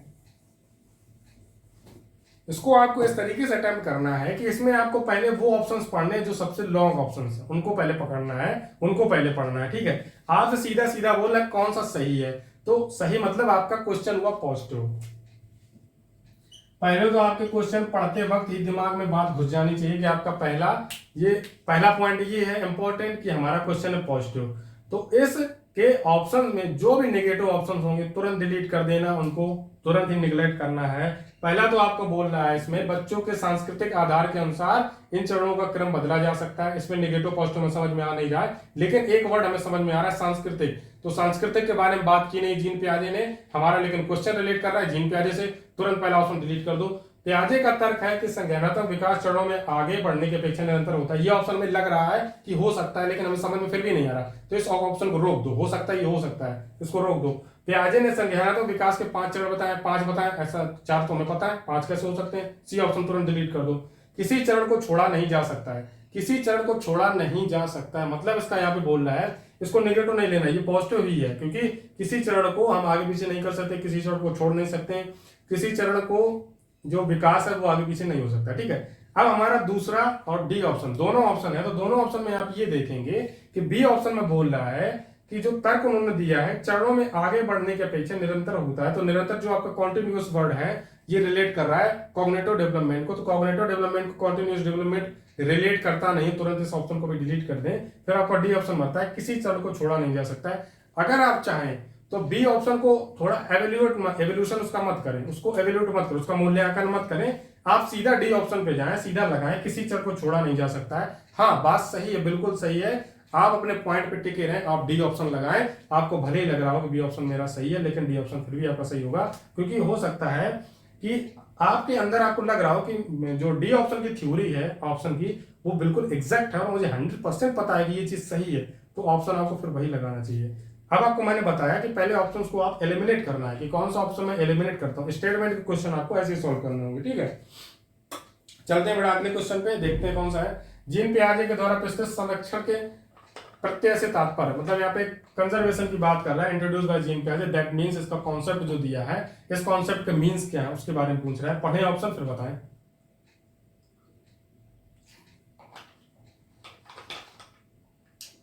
15 मिनट हमारे पास और भी है, उतने में सॉल्व करने होंगे सारे क्वेश्चन हमें जल्द से जल्द। तो अगला आपका बोल रहा है जीन पियाजे के द्वारा संरक्षण के प्रत्यय से तात्पर्य है, इसका रिलेशन किससे है। दूसरों के परिदृश्य को ध्यान में रखना एक महत्वपूर्ण संज्ञानात्मक क्षमता है। वन्य जीवन और वनों का संरक्षण बहुत महत्वपूर्ण है, मतलब ये कौन सा रिलेट कर रहा है, पर्यावरण का ईवीएस का पेपर थोड़ा दे रहे हैं हम, ये तो ऑप्शन हटाओ तुरंत। कुछ भौतिक गुणधर्म वही रहते हैं चाहे बाहरी प्रकृति बदल जाए, ये टाइपिंग मिस्टेक है, या कृति लिख दिया है, प्रकृति बदल जाए। परिकल्पना पर विविध परीक्षण से सही निष्कर्ष पर पहुंचा जा सकता है, मतलब बोल रहा है इमेजिनेशन पे अगर हम हाइपोथेसिस करेंगे तो उस पर सही कंक्लूजन पे पहुंचा जा सकता है, इस बारे में बात कर रहा है। तो इसमें आपका जो ऑप्शन होता है संरक्षण, कंजर्वेशन की बात कर रहा है, तो कंजर्वेशन से आपका ये हो जाता है कि दूसरों के परिदृश्य को ध्यान में रखकर एक महत्वपूर्ण संज्ञानात्मक क्षमता है। ऐसा नहीं बोला है जीन पियाजे ने, ऐसा बिल्कुल नहीं बताया है। दूसरों के परिदृश्य को ध्यान में रखना एक महत्वपूर्ण संज्ञा है। दूसरों के विचारों को हम ध्यान में क्यों रखें और हमारा उससे कॉग्निटिव डेवलपमेंट क्या हो रहा है। हमारे जो मित्र थे उनको वो भाभी थी, पसंद थी, तो उन्होंने शादी कर ली, अब वो उनकी पर्सनल थिंकिंग है, अब उससे मेरा कॉग्निटिव डेवलपमेंट क्या हो रहा है, उनकी जो उनका परिदृश्य है, उनकी थिंकिंग है वो समझें। अब उनको जॉब वाली भाभी चाहिए तो उन्होंने जॉब वाली भाभी ढूंढ ली, अब उन चीज से हमारा रिलेशन क्या है ये भी तो आप समझे, उस चीज से हमारा कोई रिलेशन नहीं है, तो आपका पहला ऑप्शन बिल्कुल खत्म हो जाता है, बिल्कुल डिलीट हो जाता है। एग्जाम्पल ऐसे ही आपको समझने होंगे तब आप चीजें और से समझ पाएंगे। दूसरों के परिदृश्य को ध्यान में रखना एक महत्वपूर्ण संज्ञानात्मक क्षमता है, ये बिल्कुल क्षमता नहीं है हमारी, ऐसा नहीं हो सकता है, ठीक है। वन्य जीवन और वनों का संरक्षण बहुत महत्वपूर्ण है, ये तो बिल्कुल ही मैं वर्ड नहीं को बोलना चाहता हूँ कि इसको ऑप्शन को क्यों इसमें डाल दिया है। कुछ भौतिक गुणधर्म वही रहते हैं चाहे बाहरी प्रकृति बदल जाए, ये आपका रिलेट कर रहा है बहुत अच्छे से। संरक्षण जो कंजर्वेशन है, ये बोल रहा है कुछ फिजिकल जो हमारे रिप्रेजेंटेशन वाले हैबिट्स होते हैं, कुछ चीजें होती हैं वो हमेशा ही वही रहती हैं, चाहे बाहर की प्रकृति बदल जाए। फिजिकल जो हमारे अंदर की चीजें होती हैं, हमारी आईज हैं, आईज जैसा बच्चा बॉर्न करेगा आईज उसकी तब भी वैसी होंगी, बड़ा हो जाएगा फिजिकल उसके एक्सपेक्ट में चेंजमेंट्स आ गए लेकिन आईज फिर भी उसके ऐसे रहेंगे। ठीक है, तो ये हमारे फिजिकल एस्पेक्ट होंगे। तो बिल्कुल ऑप्शन आपका अप्रोप्रिएट लग रहा है, इसलिए डी पे चलते हैं, डी पे पढ़ते हैं। परिकल्पना पर विविधता परीक्षणों से सही निष्कर्ष पर पहुंचा जा सकता है। नहीं, इमेजिनेशन पे हम सही रिजल्ट पे कैसे पहुंचे? हमने इमेजिन किया कि मैं 95% स्कोर कर दूंगा सीटेट में और हमारा रिजल्ट आ रहा है 67%, तो कैसे सही निष्कर्ष पर पहुंच सकते हैं? रिजल्ट नहीं, जो इमेजिनेशन के रिजल्ट होते हैं वो हमारे अफेक्ट नहीं कर सकते हमारे real result. Imagination is imagination, जो हमारा इमेजिनेशन होता है ये कॉग्निटिव डेवलपमेंट से सीधा रिलेट करता है। बच्चे के अब कल्पित जो परिकल्पनाएं होती हैं वो एज्यूम करता है, एज्यूमिनेशन उसका इतना ज्यादा होता है, लेकिन वो रिजल्ट में कन्वर्ट हो जाए ऐसा नहीं हो सकता है। ये थ्योरी ही गलत है, ये थ्योरी ही बिल्कुल मतलब 100% गलत आप कह सकते हैं। थ्योरी गलत है कि मैंने इमेजिन कर लिया कि 100% में सीटेट में स्कोर कर सकता हूं, तो इसका रिजल्ट जरूरी नहीं है। मैंने यहाँ पे एज्यूम किया है, मैंने एक टारगेट सिलेक्ट किया है, एक मैंने अपना लक्ष्य बनाया है, उस लक्ष्य को सही कर कहां तक मैं कर सकता हूं।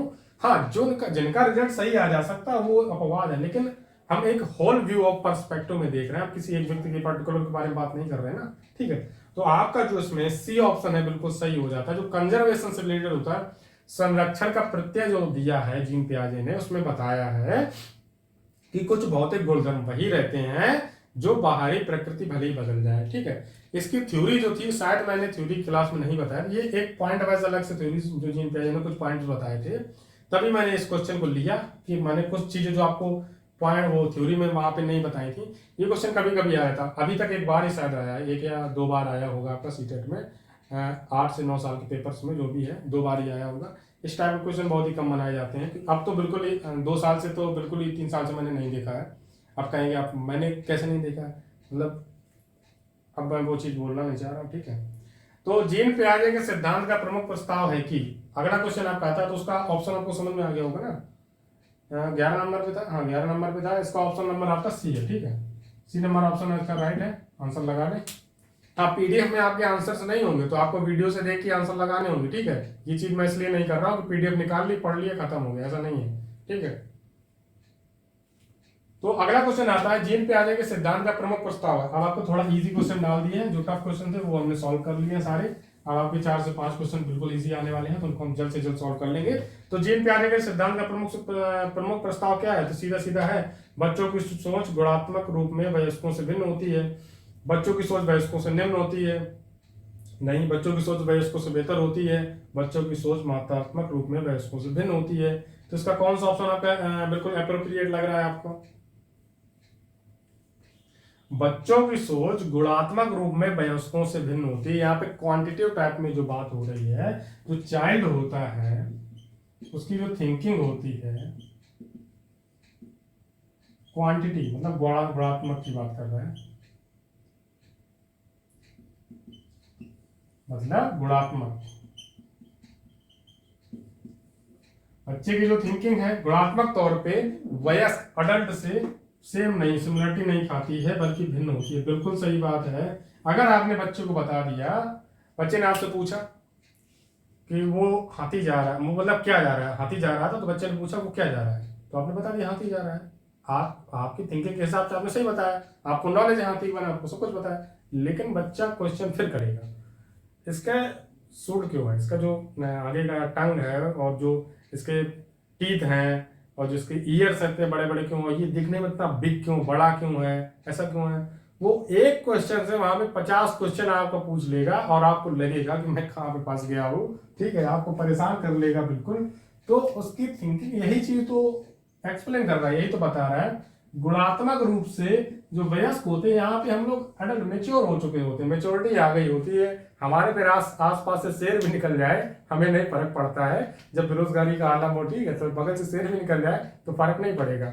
लेकिन अगर छोटे बच्चे के पास से शेर निकल जाएगा तो बच्चे को भी फर्क नहीं पड़ेगा कि शेर जा रहा है, क्योंकि उसको पता नहीं है कि शेर जा रहा है। लेकिन उसको फर्क इस बात से पड़ेगा कि मुझे जानना है कि शेर, ये शेर है, इसके बारे में क्या है, ये मुझे खा सकता है कि नहीं खा सकता है, ये सब चीजों के बारे में फिर आपको एक्सप्लेन करना पड़ेगा। तो वही चीज यहाँ पे बोल रहा है कि बच्चों की सोच गुणात्मक रूप में वयस्कों से भिन्न होती है। बिल्कुल बात सही है। आप फिर हम कोई छोटा बच्चा हो, आप उसको कोई चीज दिखाएं, फिर उस पर क्वेश्चन के आंसर दें, आप इरिटेट हो जाएंगे, परेशान हो। वैसे इरिटेट आपको होना नहीं चाहिए, एज ए टीचर तो बिल्कुल नहीं होना चाहिए। कोई भी बच्चा अगर आपसे क्यूरियोसिटी के हिसाब से क्वेश्चन पूछ रहा है तो उसके आंसर्स देने की कोशिश करें, इरिटेट मत हो, ठीक है। तो आपका पहला ऑप्शन इसमें बिल्कुल सही हो जाता है। और बाकी जो मैंने बेरोजगारी वाला एग्जांपल दिया है कि बेरोजगारी का आलम ऐसा है कि बगल से अगर शेर भी निकल जाए तो फर्क नहीं पड़ता है, और बगल में कोई बॉम्ब भी फोड़ जाए तब भी फर्क नहीं पड़ता है, क्योंकि पूरा दिमाग तो एक ही जगह लगा हुआ है। तो ठीक है, तो ये आपका ऑप्शन हो जाता है। और बाकी हंसी मजाक की बातें हैं तो क्वेश्चंस पे ज्यादा फोकस करें, हंसी मजाक की बातें हैं, आपकी क्लास बोर ना हो, आप बोर ना हो क्लास में, इस वजह से मैं इस तरह की चीजें एक्टिविटी कर देता हूँ। तो 12 क्वेश्चन आपका, 12 नंबर क्वेश्चन सॉल्व हो गया। पहला ऑप्शन आपका सही है, लगा लिया होगा आपने, समझ लिया होगा। अगला आता है जीन प्याजे के संज्ञानात्मक विकास के सिद्धांत के अनुसार परिकल्पित निगमनात्मक तर्क की समझ। हाँ, तो इस क्वेश्चन को हम सॉल्व कर चुके हैं ना, पिछले ऑप्शन में देखा था, वहां पे मैंने आपको रूल 2 एग्जाम्पल बताया था, नियम से उदाहरण की ओर, ठीक है, उस चीज के बारे में, इंडक्टिव रिडक्टिव मेथड के बारे में। तो अकॉर्डिंग टू जीन पियाजे theory of cognitive development, in what period does hypothesis deductive reasoning develop. तो इसमें बारे में बात करें, संवेदी प्रेरक अवस्था, पूर्व संक्रियात्मक अवस्था, मूल संक्रियात्मक अवस्था, अमूल संक्रियात्मक अवस्था। तो 13 ऑप्शन आपका बिल्कुल सही हो जाएगा। डी ऑप्शन के बारे में बात कर चुके थे। एडवांस रीजनिंग के बारे में बात करेगा। एडवांस रीजनिंग बच्चे की क्या रिलेट करती है, मजाक के एडवांस रीजनिंग में बच्चा नियम से उदाहरण, मतलब रूल सीखने लगता है, बच्चे को नियम सीखने होते हैं पहले, फिर वो वहां पे एग्जाम्पल सीखता है। लेकिन इसके पहले की जो स्टेज आती है जिसको हम बोलते हैं कॉन्क्रीट मूर्त अवस्था, उसमें बच्चा पहले एग्जाम्पल सीखता है तब रूल सीखता है। ठीक है, समझ गए होंगे, दोनों चीजें रिलेट कर रही होंगी आपको। तो चलते हैं फिर अगले ऑप्शन पे। उसमें आपका कौन सा ऑप्शन सही हो जाएगा, ऑप्शन नंबर डी। अगला आ गया आपका, पियाजे के संज्ञानात्मक विकास के सिद्धांत से नियतार्थ निकलते हुए एक ग्रेड 6 से 8 के शिक्षक को अपनी कक्षा में क्या करना चाहिए। Drawing from Piaget's theory of cognitive development, what should a grade 6 to 8 teacher do in her class. तार्किक बहस के प्रयोग को कमतर करना चाहिए। तार्किक बहस जो हो रही है उसको कम करना चाहिए, ऐसा तो नहीं कर सकते हैं। ऐसी समस्या प्रस्तुत करनी चाहिए जिसमें तर्क आधारित समाधान की आवश्यकता होती है। बिल्कुल एप्रोप्रिएट आंसर लग रहा है, बिल्कुल सही हो सकता है, लेकिन हम फिर भी सी ऑप्शन पढ़ेंगे क्योंकि हमें सी ऑप्शन पढ़ना है। अगर नहीं पढ़ेंगे तो हो सकता है सी ऑप्शन सही हो जाए और हमारा 1 नंबर कम हो जाए, तो हम सी ऑप्शन पढ़ेंगे। एक अवधारणा को पढ़ाने के लिए केवल मूर्त सामग्रियों का प्रयोग करना चाहिए। केवल मूर्त नहीं, ऐसा नहीं कर सकते हो। अब आपको मैं एक ट्रिक बताता हूँ। ट्रिक क्या है, पहले 14 ऑप्शन पढ़ लेते हैं फिर ट्रिक बताते हैं। केवल निर्धारित पाठ्यक्रम पर निर्भर रहना चाहिए, इसमें भी ट्रिक लग जाएगी तो कोई दिक्कत नहीं है। सीधा चलते हैं ट्रिक पे इस बार। Option question number 14 with trick, with trick. Trick क्या है, ये ट्रिक आज आपके लिए सरप्राइज है। इस वीडियो को अगर आप अभी तक देख रहे हैं तो 14 नंबर क्वेश्चन पे आपके लिए ट्रिक थी, तो आप अगर आपकी वो होंगे जो ट्रिक को जान पाएंगे। जिन्होंने वीडियो लीव कर दिया है तो वो ट्रिक नहीं जान पाएंगे, तो कोई दिक्कत नहीं है। इस क्वेश्चन को हम ट्रिक से सॉल्व करेंगे। ट्रिक से कैसे सॉल्व कर सकते हैं, पहला बोल रहा है तार्किक बहस के प्रयोग को कमतर करना चाहिए। ठीक है, तो पियाजे के संज्ञानात्मक विकास के सिद्धांत से नियतार्थ निकलते हुए एक ग्रेड 6 से 8 के शिक्षक को अपनी कक्षा में क्या करना चाहिए। क्वेश्चन है पॉजिटिव और पहला ऑप्शन आपका बोल रहा है तार्किक बहस के प्रयोग को कमतर करना चाहिए। जैसे कि मतलब तार्किक बहस के प्रयोग को कमतर करना चाहिए, मतलब कम करने के लिए बोल रहा है, तो कम पहला ऑप्शन आपका हो जाता है नेगेटिव। हम किसी चीज के बहस को या कोई भी चीज है उस चीज को हम कम नहीं कर सकते। बच्चा जो भी पूछ रहा है उसको निगलेक्ट नहीं करेंगे, बच्चा कोई भी क्वेश्चन करेगा उसको निगलेक्ट नहीं करेंगे। इसमें डायरेक्ट ही बोल रहा है तार्किक बहस के प्रयोग को कमतर करना चाहिए। अगर बच्चे ने कोई क्वेश्चन हमें से किया, लॉजिकल क्वेश्चन किया है, तो उस बहस को हम नेग्लेक्ट नहीं कर सकते। कमतर यहाँ पे वर्ड जो है निगेटिव वर्ड है, ये आपका गलत हो जाता है, पहला ऑप्शन गलत है। ठीक है, दूसरा ऑप्शन आपका बोल रहा है ऐसी समस्या प्रस्तुत करनी चाहिए जिसमें तर्क आधारित समाधान की आवश्यकता होती है। बिल्कुल सही हो सकता है, कोई भी नेगेटिव वर्ड नहीं है, पॉजिटिव वर्ड है सारे। सी ऑप्शन बोल रहा है आपका, सी ऑप्शन में जाते हैं। एक अवधारणा को पढ़ाने के लिए केवल मूर्त सामग्रियों, तो केवल वर्ड आपका आता है, बिल्कुल गलत हो जाएगा। केवल आपका कभी सही हो ही नहीं सकता है। किसी एक पर्टिकुलर थिंग की हम बात नहीं कर सकते हैं, बच्चे के पर्सपेक्टिव में यहाँ पे बोल दिया है। अगर यहाँ से केवल निकाल दें, एक अवधारणा को पढ़ाने के लिए मूर्त सामग्रियों का प्रयोग करना चाहिए, बिल्कुल सही बात है। लेकिन यहाँ पे बोल रहा है एक अवधारणा को पढ़ाने के लिए केवल मूर्त सामग्रियों का प्रयोग करना चाहिए, नहीं, ऐसा नहीं कर सकते। केवल आपका गलत, बिल्कुल गलत हो जाएगा। डी पे चलते हैं। डी में लिखा है आपका केवल निर्धारित पाठ्यक्रम पर निर्भर चलिए, केवल निर्धारित पाठ्यक्रम पर निर्भर चलिए, तो केवल वर्ड यहाँ पे भी आ गया, ये भी आपका गलत हो जाएगा। बचा कौन? दूसरा ऑप्शन आपका सही हो जाएगा। एज अ ट्रिक आप ऐसे भी सॉल्व कर सकते हैं, ठीक है। ये आपके लिए था सरप्राइज। आगे चल के आपके लिए इसी पे आधारित एक वीडियोस आने वाली हैं, जब आपका एग्जाम आ जाएगा पास, तब वहां पे हम सीखेंगे विद ट्रिक कैसे क्वेश्चन को हम सॉल्व कर सकते हैं। लेकिन यहाँ पे हम अपनी थ्योरी लगाएंगे, पहले थ्योरी से सॉल्व करेंगे, तो थ्योरी में भी आपको तार्किक बहस का प्रयोग कम करना चाहिए। दूसरा ऑप्शन आपका बिल्कुल सही है। ऐसी समस्याएं बच्चे को हमें देनी चाहिए, ऐसे क्वेश्चंस देने चाहिए जिससे कि बच्चे की जो रीजनिंग है, रीजनिंग की एबिलिटी है, वो क्षमताएं बढ़ पाए, ठीक है। ये ऑप्शन आपका सही हो जाता है। 14 का ऑप्शन हो जाएगा बी नंबर, बिल्कुल सही है। अगला आता है नंबर आपका 15। 15 नंबर पे हम बात करेंगे जीन पियाजे अपने संज्ञानात्मक विकास के सिद्धांत में संज्ञानात्मक संरचनाओं को के रूप में वर्णित करते हैं। किसके रूप में वर्णित करते हैं? बीच में आपका डैश डैश दिया है, खाली स्थान, किसके किस रूप में, ऐसा आप भर सकते हैं, जैसे मैं आपको पिछली क्लास में बता चुका था। तो जीन पियाजे in this theory of cognitive development describes associative structures as, associative structure के बारे में बात कर रहे हैं, तो क्या हो सकता है? विकास का समीपस्थ क्षेत्र, proximal zone of growth, proximal zone of development, ZPD की बात कर रहे हैं पहले ऑप्शन में। ये महाशय पहले ऑप्शन में जेडपीडी की बात कर रहे हैं। जेडपीडी का सिद्धांत दिया किसने? जेडपीडी का सिद्धांत दिया वैगोत्स्की ने। तो कैसे काम चलेगा? और क्वेश्चन है हमारा जीन पियाजे का। अब आप यही चीजें तो गलत करके आते हो। आप पढ़ रहे हो क्वेश्चन जीन पियाजे का, आप थ्योरी लगा रहे हो उसमें जेडपीडी वैगोत्स्की की, तो कैसे काम चल रहा है? क्वेश्चन तो गलत नहीं होना है। तो पहला ऑप्शन डिलीट, खत्म हो जाएगा। स्कीमा निर्माण, हाँ स्कीमा के बारे में जीन पियाजे ने बताया है, सही हो सकता है, लेकिन सी पढ़ेंगे। मनोवैज्ञानिक उपकरण, ठीक लग रहा है। डी नंबर उद्दीपक अनुक्रिया संबंध, उद्दीपक अनुक्रिया ये कहाँ रिलेट कर रहे हैं? थॉर्नडाइक ने बात की है, तो सी ऑप्शन आपका हो जाएगा। साइकोलॉजिकल डिवाइसेस, साइकोलॉजिकल डिवाइसेस के बारे में बात क्यों करेंगे? क्योंकि इसमें बोल क्या रहा है, कॉग्निटिव स्ट्रक्चर, जो बच्चे के एसोसिएटिव स्ट्रक्चर्स होते हैं उनके बारे में अगर बात की जाए, बच्चा चीजों को निर्मित कैसे करता है, डेवलप कैसे करता है, कंक्रीट कंस्ट्रक्ट कैसे करता है, उसके दिमाग में पजल टाइप की थिंकिंग होती है ना बच्चे की उस टाइम, जैसे मैं पहले बात कर चुका हूँ। बच्चा चीजों को सीख रहा है, उनको इस तरीके से इकट्ठा करता जाता है, उसके दिमाग में इस तरीके से स्ट्रक्चर बनते जाते हैं, सॉरी उस नॉलेज के इस तरीके से स्ट्रक्चर बनते जाते हैं। तो इसको क्या बोलेंगे? इसको बोल देते हैं एक नॉलेज से दूसरी नॉलेज को इन्फ्लुएंस कर रहा है बच्चा, यहाँ पे चारों तरफ से थिंकिंग को देख रहा है, इसी को तो कॉग्निटिव डेवलपमेंट बोलते हैं। और कॉग्निटिव डेवलपमेंट में तो बताया गया है स्कीमा निर्माण, स्कीमा स्ट्रक्चर, पुरानी नॉलेज से नई नॉलेज का निर्माण, नई नॉलेज से को छोड़ के और जो अभ्यास की लर्निंग है उससे नई नॉलेज के लिए निर्माण कर लेना। दो तरीके थे ना स्कीमा निर्माण के, एसिमुलेशन और adaptation, accommodation and assimilation, sorry adaptation अनुकूलन हो गया, उसको नहीं बोलना चाहिए था मुझे। एसिमुलेशन एंड अकोमोडेशन जिसके बारे में हम बात कर चुके थे, तो इसमें आपका ऑप्शन सी हो जाएगा। ऑप्शन बिल्कुल बी नंबर राइट ऑप्शन है, ऑप्शन नंबर बी सही हो जाएगा, स्कीमा निर्माण। अब आपको ट्रिक और मैं बता देता हूं, जीन पियाजे से कोई भी रिलेटेड क्वेश्चन आता है, ये ट्रिक आपको लगानी कब है? जब आपको बिल्कुल कुछ ना समझ में आ रहा हो, आपको लगे अब तो नैया डूब चुकी है, आपको कुछ हो ही नहीं सकता है, तब आपको क्या करना है? अगर जीन पियाजे का क्वेश्चन है, स्कीमा वर्ड दिखता है ऑप्शन में, क्वेश्चन पॉजिटिव हो या नेगेटिव हो, इतना ध्यान दे लेना, उसके हिसाब से ऑप्शन लगाना। अगर क्वेश्चन पॉजिटिव है तो स्कीमा लगा देना, आंखें बंद करके, ऑप्शन सही होगा, कभी गलत नहीं हो सकता है। ये थ्योरी 100% काम करेगी।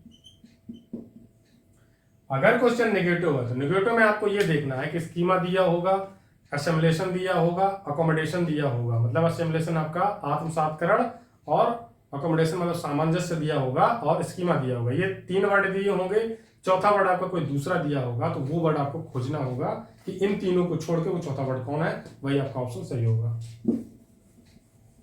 ऐसी ऐसी चीजें बता दूंगा कि पेपर तो क्या, पेपर बिल्कुल उड़ के निकलेगा, परेशान मत हो वापस।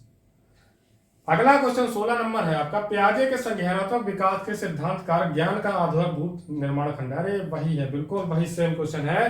पियाजे theories of cognitive development called the basic building. Basic building की बात तो कर रहे थे, यही तो बना रहा था मैं, बेसिक बिल्डिंग यही तो है। ये बेसिक बिल्डिंग ही तो है जो बच्चे को नॉलेज कंस्ट्रक्ट कर रही है, पुराने ज्ञान से नए ज्ञान की तरफ, नए ज्ञान से फिर नए ज्ञान की तरफ, फिर पुराने ज्ञान से नए ज्ञान की तरफ। ऐसे बच्चा कंस्ट्रक्ट करता जा रहा है, अपनी नॉलेज को बढ़ाता जा रहा है, नई चीजें सीखता जा रहा है, वहां पे वो बच्चा जोन ऑफ प्रॉक्सिमल डेवलपमेंट से जो वाइगोस्की ने बताया है उसी तरीके से यहाँ पे स्कीमा काम करता है, जो स्कीमा बता रखा है हमारे जीन प्याजे जी ने।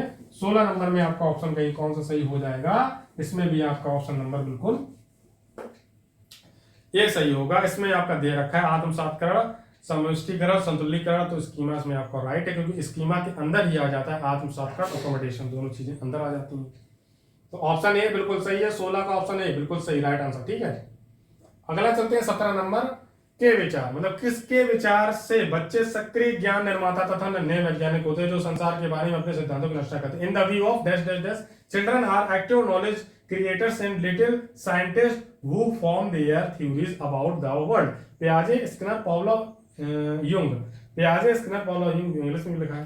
तो पियाजे सीधा नए खोजकर्ता, खोजबीन, निर्माता, नए निर्माण की खोज। नए निर्माण की खोज मतलब स्कीमा के बारे में बात हो रही है, तो स्कीमा के बारे में किसने बताया? जीन पियाजे ने। तो जीन पियाजे हो गया ना, पहला ऑप्शन सही है। हाँ, कोई भी स्टेटमेंट आता है, अगर उस स्टेटमेंट में नए ज्ञान, नए खोज के बारे में, संज्ञानात्मक विकास के बारे में, बच्चे के मानसिक विकास के बारे में बात हो रही है, थ्योरी आपको नहीं पता है किसने दी है, जीन पियाजे ऑप्शन में दे रखे हैं, लगा देना, बिल्कुल लगा देना, गलत नहीं होगा। 18 नंबर थोड़ा बड़ा क्वेश्चन है, मुझे पढ़ने में थोड़ा दिक्कत होगी इसमें, क्योंकि बहुत छोटे छोटे दिख रहा है। पढ़ें आप तब तक, मैं देखता हूँ कि आपको अप्रोप्रिएट चीजें मिल पाएंगी कि नहीं। क्वेश्चन तो आपका पूरा दिख रहा है, कोई दिक्कत नहीं है, पढ़ सकते हैं आप, पढ़ लेंगे, हो जाएगा। ठीक है, तो जीन पियाजे के अनुसार प्रारूप निर्माण वर्तमान योजनाओं के अनुरूप बनाने हेतु नवीन जानकारी में संशोधन, वर्ड पकड़ना यहाँ पे, नवीन जानकारी में संशोधन, न्यू नॉलेज की बात कर रहा है। और इसमें बात क्या कर रहा है? संशोधन मतलब क्या कर रहा है? Creators occurs as a result of modification. हाँ, संशोधन मॉडिफिकेशन की बात कर रहा है। मैं पहले अमेंडमेंट लिखने वाला था, कॉन्स्टिट्यूशन वाला। तो मॉडिफिकेशन और of new knowledge to confirm to existing plans और modification of old plans based on a new information to process are known. हाँ, तो वही चीज बोल रहा है जैसे मैं बोल चुका हूं आपको, अकोमोडेशन और एसिमिलेशन की ही बात कर रहा है इस क्वेश्चन में, कि निर्माण वर्तमान योजनाओं के अनुरूप बनाने हेतु तो नवीन जानकारी में संशोधन और नवीन जानकारी के आधार पर पुरानी योजनाओं में संशोधन, न्यू नॉलेज के अनुसार मॉडिफिकेशन। अब जो ओल्ड नॉलेज है उसमें भी मॉडिफिकेशन करेगा, फिर उसके अनुसार न्यू नॉलेज बना लेगा। इसी सारी प्रोसेस को ही तो बोलते हैं एसिमिलेशन और अकोमोडेशन। और यही जब पूरी चीज को मिला देते हैं तो इसकी को तो बोल देते हैं स्कीमा। समझ में आया? नहीं आया? फिर से ट्राई करें, हमें पता नहीं आया।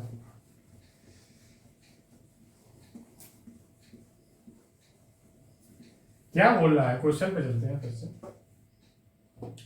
पहले तो आपको समझना होगा कि जीन पियाजे से जब हम पढ़ रहे थ्योरी, तो मैंने आपको दो चीजें बताई थी। एक तो आपको बताया था आत्मसात कर लो,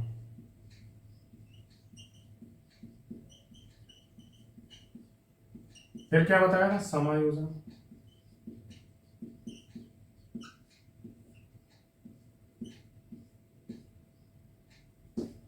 तो एसिमिलेशन और अकोमोडेशन, यही दो चीजें थी आपकी। समायोजन बताया था, एडजस्टमेंट एडेप्टेशन के बारे में बात कर लेता है, और अनुकूलन समावेशन, इन चीजों के बारे में हमने बात की थी। तो ये दो मेन पॉइंट मैंने बात किया था।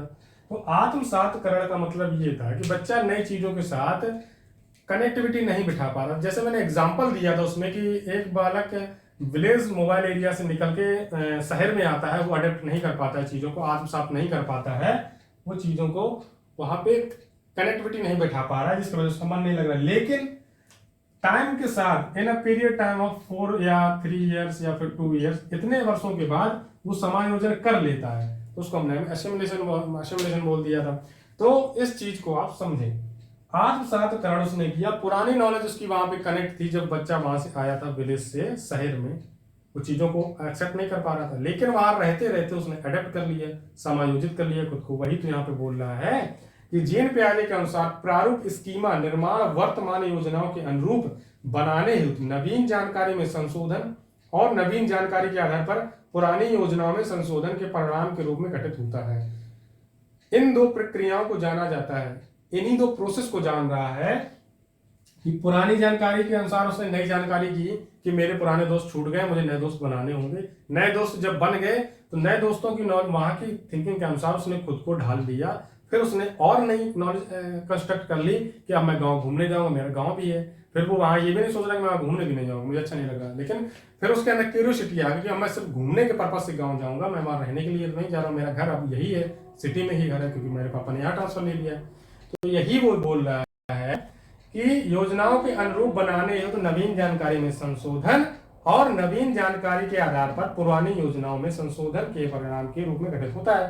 अब आपका ऑप्शन दे रखा है एज समायोजन और अनुकूलन के रूप में, समावेशन और अनुकूलन के रूप में, साम्यकरण और संशोधन के रूप में, समावेशन और समायोजन के रूप में। मतलब डी ऑप्शन आपका बोल रहा है in the form of inclusion and adjustment. यहाँ पे असेम्बलेशन और उस वर्ड नहीं दे रखे हैं।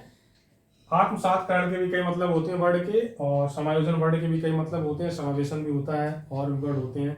तो इन वर्ड से आपको कंफ्यूज नहीं होना, मुख्यतः आपके यही दो वर्ड होते हैं। कभी कभी ऑप्शन में सिमिलर वर्ड करके भी दे देता है ताकि बच्चे कंफ्यूज हो जाएं कि दूसरा ऑप्शन ये यहाँ पे मैंने जो पढ़ा था वो तो है ही नहीं, ठीक है। लेकिन हम करेंगे क्या कि अभी मैं आपको जो थ्योरेटिकल क्वेश्चन उनको ऐसे ही सॉल्व कराऊं, लेकिन जो कुछ कीवर्ड्स होंगे जिनके दूसरे भी मतलब हो सकते हैं वो आपके कीवर्ड कम्युनिटी टैब पे अपडेट किए जाएंगे। जैसे आपका आत्मसातकरण, डाइवर्जेंट, कन्वर्जेंट, इस वर्ड का एक बेसिक मीनिंग क्या होता है उसकी कम्युनिटी टैब पे चीजें अवेलेबल करवाई जाएंगी, ठीक है। तो वहां से हम क्लियर कर लेंगे। तो इसमें आपका सीधा ऑप्शन कनेक्ट कर रहा है, जाके कौन सा ऑप्शन कनेक्ट करेगा। 18 नंबर हमारा क्वेश्चन है, इसमें हमारा सीधा सीधा बोल रहा है समावेशन और समायोजन के रूप में। ये चीज हमारे यहाँ पे कनेक्ट करेगी, क्योंकि समायोजन अनुकूलन नहीं कर सकता, अनुकूलन के बारे में बात नहीं करेंगे। समावेशन अनुकूलन के बारे में फिर भी बात नहीं करेंगे, ऑप्शन गलत हो जाएगा। संशोधन तो कर रहा है नॉलेज में, तो वहां तो ऑप्शन गलत हो गया ना। समावेशन और समायोजन इन दोनों के बारे में बात कर रहा है। मतलब समावेशन का मतलब आत्मसातकरण हो गया, समावेश कर रहा है, खुद को समावेश कर रहा है, और समायोजन मतलब खुद को समायोजित कर रहा है चीजों में, ठीक है। तो ये आपका ऑप्शन राइट हो जाता है 18 नंबर में। डी नंबर स्कीमा के अंदर की ये दोनों चीजें होती हैं, इसी वजह से आपका क्वेश्चन पूछा गया है। स्कीमा निर्माण कैसे होता है, पुरानी नॉलेज को नई नॉलेज में कन्वर्ट करना, नई नॉलेज के आधार पर फिर से एक अपनी नई नॉलेज का डेवलप कर देना, जिसमें हम पुरानी नॉलेज का यूज नहीं करते हैं लेकिन डेवलप नई नॉलेज को जरूर करते हैं। इसी को स्कीमा बिल्डअप बोला जाता है। ऑप्शन नंबर हो गया इसमें आपका डी, 18 नंबर का डी ऑप्शन सही है, बिल्कुल सही आंसर हो जाएगा, ठीक है। अब चलते हैं हम 19 नंबर क्वेश्चन पे। निम्नलिखित में से कौन सा कथन पियाजे के सिद्धांत के अनुसार कहा नहीं जा सकता है।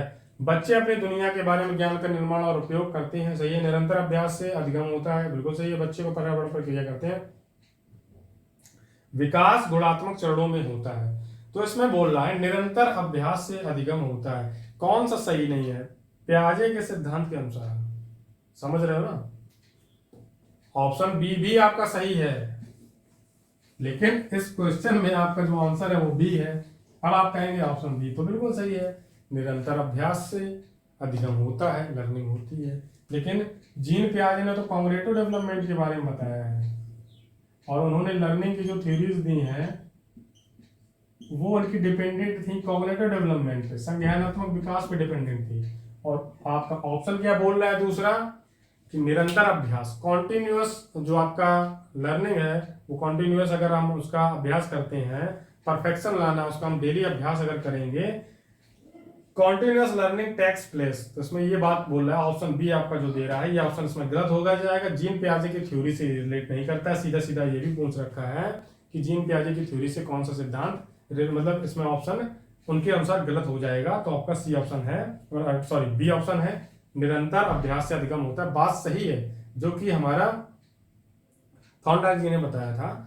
तो निरंतर अभ्यास से अधिगम होता है, ये बात सही है। मतलब ट्रायल एंड एरर की जो थ्योरी है उसके हिसाब से रिलेट करके यहाँ पे बोल रहे हैं, ठीक है। ट्रायल एंड एरर की जो थ्योरी है, तो यहाँ पे आपका ऑप्शन कौन सा सही होगा, ऑप्शन नंबर आपका बी सही हो जाएगा।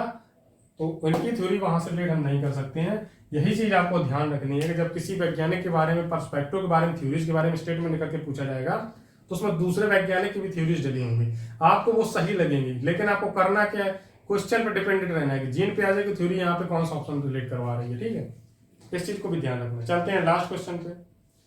बच्चों के संज्ञानात्मक विकास के संदर्भ में निम्न किसमें से जीन पियाजे की संरचना है?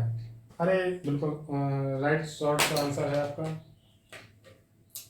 Which of the following is a Piaget's structure in the context of cognitive development of children? Schema, अवलोकन, अधिगम, अनुबंधन, प्रबलन। कौन सा ऑप्शन हो जाएगा सही? स्कीमा। ये भी नहीं चल रहा, इसका स्कीमा खराब हो गया। स्कीमा